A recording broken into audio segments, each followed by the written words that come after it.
Undeterred in all circumstances, his rule was characterized by his glorious fame, which spread over the three lokas, and above them to the planetary system of Satyaloka, the topmost in the universe.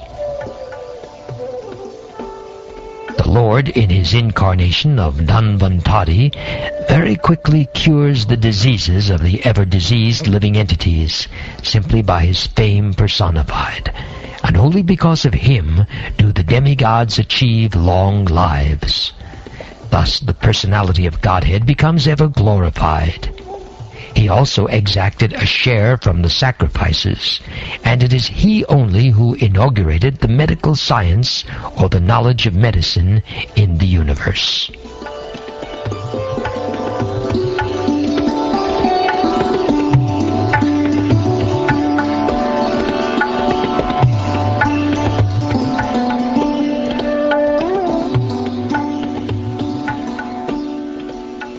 When the ruling administrators, who are known as the Kshatriyas, turned astray from the path of the absolute truth, being desirous to suffer in hell, the Lord, in his incarnation as the sage Parashurama, uprooted those unwanted kings, who appeared as the thorns of the earth. Thus he thrice, 7 times, uprooted the Kshatriyas with his keenly sharpened chopper. Due to his causeless mercy upon all living entities within the universe, the Supreme Personality of Godhead, along with his plenary extensions, appeared in the family of Maharaj Ikshvaku as the Lord of his internal potency, Sita. Under the order of his father, Maharaj Dajarath, he entered the forest and lived there for considerable years with his wife and younger brother. Ravan, who was very materially powerful, with 10 heads on his shoulders, committed a very great offense against him, and was thus ultimately vanquished. The personality of Godhead, Ramchandra, being aggrieved for his distant, intimate friend, Sita, glanced over the city of the enemy Ravan with red-hot eyes, like those of Hara, who wanted to burn the kingdom of heaven. The great ocean, trembling in fear, gave him his way because its family members, the aquatics, like the sharks, snakes, and crocodiles, were being burnt by the heat of the angry red-hot eyes of the Lord. When Ravan was engaged in the battle, the trunk of the elephant which carried the king of heaven, Indra, broke in pieces, having collided with the chest of Ravan, and the scattered broken parts illuminated all directions. Ravan therefore felt proud of his prowess, and began to loiter in the midst of the fighting soldiers, thinking himself the conqueror of all directions. But his laughter, overtaken by joy, along with his very air of life, suddenly ceased with the tingling sound of the bow of Ramchandra, the personality of Godhead. When the world is overburdened by the fighting strength of kings who have no faith in God, the Lord, just to diminish the distress of the world, descends with his plenary portion. The Lord comes in his original form with beautiful black hair, and just to expand his transcendental glories, he acts extraordinarily. No one can properly estimate how great he is. There is no doubt about Lord Krishna's being the Supreme Lord. Otherwise, how was it possible for him to kill a giant demon like Putana when he was just on the lap of his mother? Or to overturn a cart with his leg when he was only 3 months old? To uproot a pair of Arjun trees so high that they touched the sky when he was only crawling? All these activities are impossible for anyone other than the Lord himself.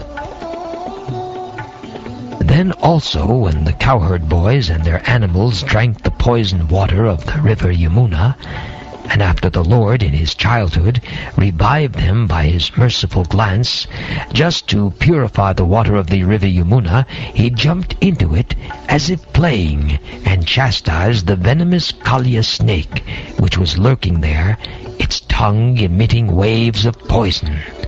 Who can perform such Herculean tasks but the Supreme Lord? On the very night of the day of the chastisement of the Kaliya snake, when the inhabitants of Vrajabhumi were sleeping carefreely, there was a forest fire ablaze due to dry leaves, and it appeared that all the inhabitants were sure to meet their death.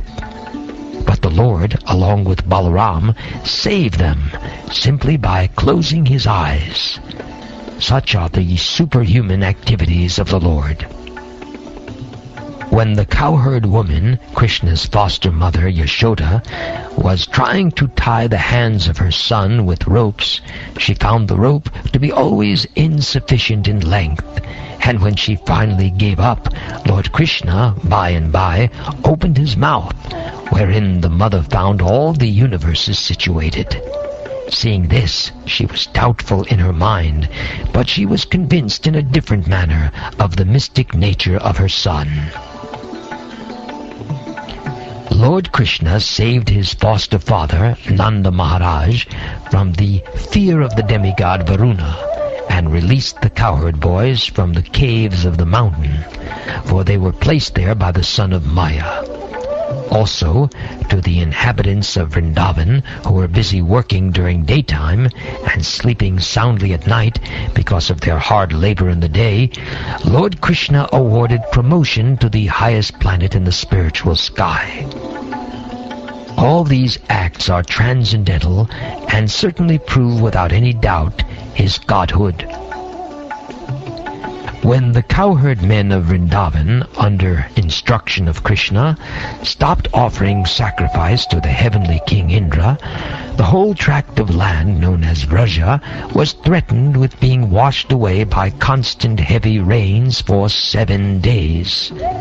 Lord Krishna, out of his causeless mercy upon the inhabitants of Vraja, held up the hill known as Govardhan with one hand only, although he was only 7 years old.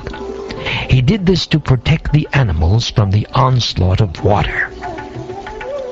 When the Lord was engaged in his pastimes of the Ras dance in the forest of Vrindavan, enlivening the sexual desires of the wives of the inhabitants of Vrindavan by sweet and melodious songs, a demon of the name Shankachud, a rich follower of the treasurer of heaven, Kuvera, kidnapped the damsels, and the Lord severed his head from his trunk. All demonic personalities like Pralamba, Denuka, Baka, Keshi, Arista, Chanura, Mushtika, Kuvalayapida, elephant, Kamsa, Yavana, Narakasura, Pondraka, great marshals like Shalva, Vivida monkey, and Balbala, Dantavakra, the 7 bulls, Shambhara, Vidurata, and Rukmi, as also great warriors like Kamboja, Matsya, Kuru, Srinjaya, and Kekaya, would all fight vigorously, either with the Lord Hari directly, or with him under his names of Baladev, Arjun, Bhima, etc. And the demons, thus being killed, would attain either the impersonal Brahma-Jyoti or his personal abode in the Vaikuntha planets. The Lord himself, in his incarnation as the son of Satyavati or Vyasadeva, will consider his compilation of the Vedic literature to be very difficult for the less intelligent persons with short life, and thus he will divide the tree of Vedic knowledge into different branches according to the circumstances of the particular age. When the atheists, after being well versed in the Vedic scientific knowledge, annihilate inhabitants of different planets, flying unseen in the sky on well-built rockets prepared by the great scientist Maya, the Lord will bewilder their minds by dressing himself attractively as Buddha and will preach on sub-religious principles. Thereafter,